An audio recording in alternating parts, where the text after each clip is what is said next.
Hey guys, today I'm going to show you my newest toy I just bought. Another boat. If you're a subscriber, you've seen I had a 272 Baja last year. That was my first boat. I really enjoyed it. So I decided to upgrade a little bit this year. I'm always wanting a fountain. Even before I bought the Baja, and I ended up getting a decent deal on this one. It's a 89 35 fountain executioner. Pretty sure it's an executioner. I'm not 100%. Doesn't say anywhere in the ownership. So anyways, basically right now with all this crap going on, I'm stuck in Canada. So off-roading is limited. And it's a lot of rules when it comes to off-roading in Canada. So usually we go riding in Michigan a couple times by now. That's not happening. So basically the only toy you can legally use in Southern Ontario, around where I'm at, is you can go out on the water, on the lakes, the rivers. You just basically hook up, and I'm only 10 minutes away from waterways. You got Lake Erie, Lake St. Clair, Detroit River is usually where I'm going at. So until they change the rules, which I'm sure they're going to come out with a bunch of stupid rules on boating and watercraft, then I'll get out of that too. But for now, this is the boat I picked up, so I'll do a good video on it here. If you're looking into buying one of these boats, I'll give you a really good look at this thing, because there's not much online. There's a lot of guys with newer ones, but not so much this 89. And it's a really nice boat. It's basically the same hull as the newer ones. I think they stepped the hull in the 90s, pretty sure. But anyways, I'll give you the walk around, show you how clean this thing is and everything about it. Let me switch the camera on. So here it is. It's actually got pretty nice colors on it for an 89 compared to the Bajas or the formulas. They got all those turquoise colors and purple and pink and everything. This is all factory. I'll show you how clean this thing is. Like there's no major gouges. I think this boat was very well taken care of. Like you can see the paint on this thing is, I think the lines are painted and the white's probably gel coat.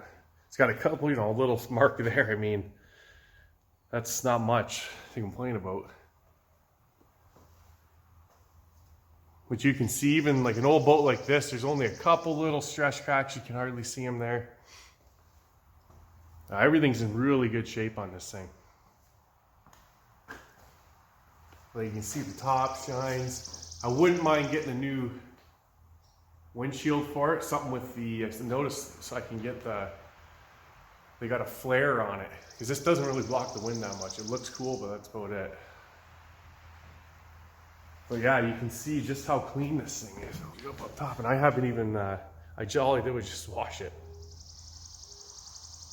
Very good shape, this boat. The trailer too, it's got the Eagle. It's a newer trailer. I think it's a 96, so it's a little newer than the boat. But it's a heavy duty trailer. This thing tows nice. It's got all brand new brakes, brand new tires. I ended up having to put some wheel bearings in it because I think it was just sitting. The guy never used it. He had a bunch of boats. So he said he only used this one a couple times.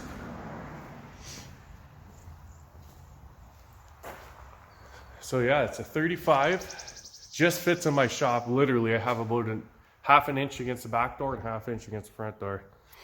And I had to move it up on the trailer a bit to fit it in here.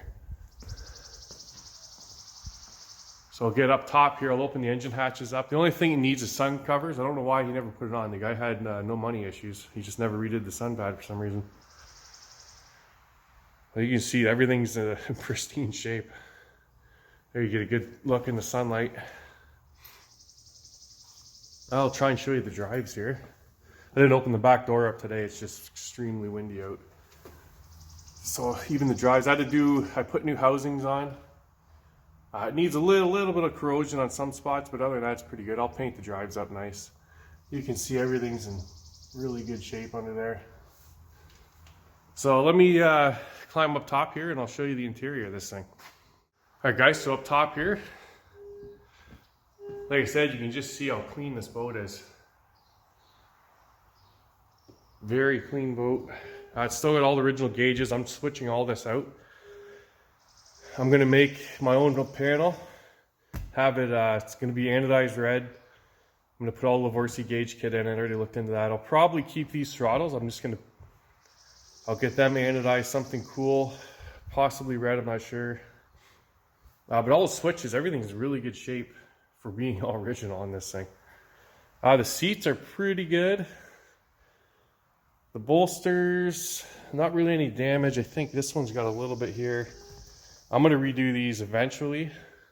But for now, I'm mainly going to focus on this area here. I'm going to change everything out. And then I'll work my way around to the front. So I'm going to keep this boat. It's nice. I like it. Like I said, the sun pad, just stitching come out over the years. It's easy fix. I got a guy that's going to do it. He is just very busy right now. So probably the next couple weeks I can bring these to him.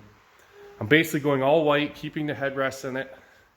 The guy can pretty much do all that. I might leave a stripe about the size of the red and the gray and just put all red stripe, and same with everything here. And I'll put like a little nicer color of a red. I don't mind the red theme going, especially because the bottoms, right? Like in the back of the seats. I'm not going to touch these right away. And then it'll match my dash and everything. So we'll take a look here. The guy before me did this too. Put all new plexiglass on, heavy duty stuff, but the sticker looks pretty good. I'm going to keep that. So let me get this thing open here. Show you the interior. The only thing this doesn't have, which I wish it did, is those power bolsters. So you got to do the pins underneath, which it's whatever, is what it is. So the inside, same thing, really good shape. I'll show you in here. So it's got the little, those black stripes too. Those all light up with little red lights. But you can see everything's really clean on this boat. The carpet in here, it's just it's got your portage on, basically a little bathroom. It's not the biggest one, but I didn't even know this thing had it, but there's actually a cooler in there. So that's pretty neat. And you got a little storage compartment, the radio. And that's about it down there. It's also got a pretty decent stereo system in it. JL audio, you can crank this thing pretty loud. So yeah, let me crank open the engine hatch. I'll show you how clean the engine bay is and everything. I like this boat too. How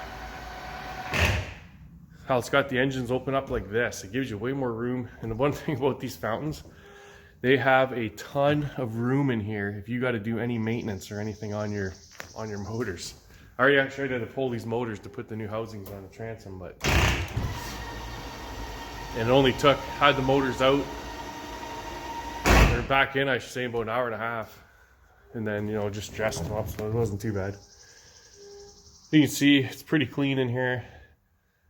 It's just your stock 454s, Magnums, nothing crazy. I like it, they're reliable. It's got that silent choice exhaust on it too, which I actually use it if you're going to be idling in the marina or whatever. All the stringers, everything were nice and solid on this boat. I know some of the fountains, a lot of guys said the newer stuff in the 90s were the ones that had the issues. This one, I checked it all over, and there's no moisture, there's no nothing. Everything's nice and solid. I'm probably going to put a cool fountain sticker on each end of each engine hatch once I get everything going here. And eventually I'm going to pull these motors, and I wouldn't mind putting about 500 horse motors in here. Because right now I had this boat going just about hit 70 mile per hour, which I think is pretty good for a 35-foot boat with stock 454s. So I think if I put them up to 500 horse each, this thing should go pretty good. And it handles, like at 70 mile an hour, this thing was no issues. Now it also has the Simrad, which is pretty cool. I liked my Garmin a little better, I think.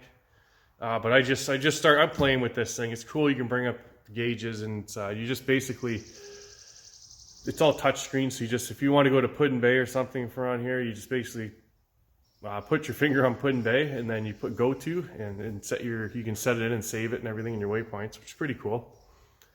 Everything actually works. The one tack's a little wonky once in a while, but I'm putting new stuff in anyways. It's old. It's an 89, everything here.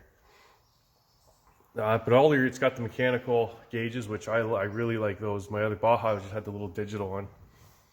I got to put a new little button on the silent choice. No big deal. That all works good too. This, everything works. Like every single thing works on this. So there it is, guys. Yeah. I can give you a little better thing of it here. And now room wise, if you're looking at one of these, I would say a 35-foot Baja has way more room in the up top. I mean, some other boats, they got 2 sets of bolsters. You got 4 bolsters plus your back seat, where this one doesn't, but it's still not bad. I mean, I had a bunch of people on this thing a few times now, and you got lots of room to move around. Plus the sun pad's actually really big on this. So there it is. I'll get some videos of this thing too out in the water. Hopefully going out this weekend here. I already had it out a bunch of times, but I guess I should have took some video of it. So give you a little better angle of how long this boat is. It's definitely a little bit, definitely bigger to navigate through the docks and everything than my little 27 Baja was. But with the twin motors, I mean, this thing, you basically spin these things right around at 360. So here, if I can give you a little better idea of this, the cabin room in this thing. It's pretty good. It's actually got a red carpet too. I just took it out because it got a little wet, so I'm just drying it out. But it does have the carpet that goes in there, which is really nice. I like the fit and finish of the fountains, I would say. A little nicer than the Baja. And how you can buy all the parts for this boat. I could buy the dash panels, but I have ways to making it for probably a lot cheaper. And it's going to look just as good. So yeah, I wanted to try and find the skins for the back here that have 35 in it with the fountain logo, but I can't find nothing. If anyone's watching this and you know where I can get that, I would greatly appreciate it if you just show it in the comments or inbox me. So there it is, guys. I'll get some videos of this thing for you. So there you have it, guys. That's my 35 fountain. Like I said, I'm going to keep this boat for probably a good 3 or 4 years, maybe longer, especially if I repower it. I'm thinking I'm going to hit, with 500 horsepower motors, this thing should do 75 to 80 mile an hour, I would think.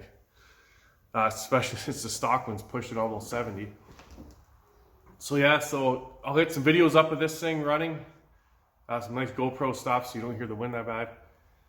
And yeah, don't forget to subscribe if you haven't yet, because I'm going to have a lot more boat videos out on Crystal Bay, stuff like that, Detroit River, Lake St. Clair. And you'll want to check those out for sure. I got a few friends with some formulas. We'll do some racing down the river with them, see which one's faster. They're all pretty much stock motors. So yeah, guys, if you haven't subscribed yet, subscribe to my channel, check it out. Hopefully I can get some YZ riding in, some off-roading. Might just have to go to northern Canada and deal with the cops. I don't know. Figure it out. Thanks for watching.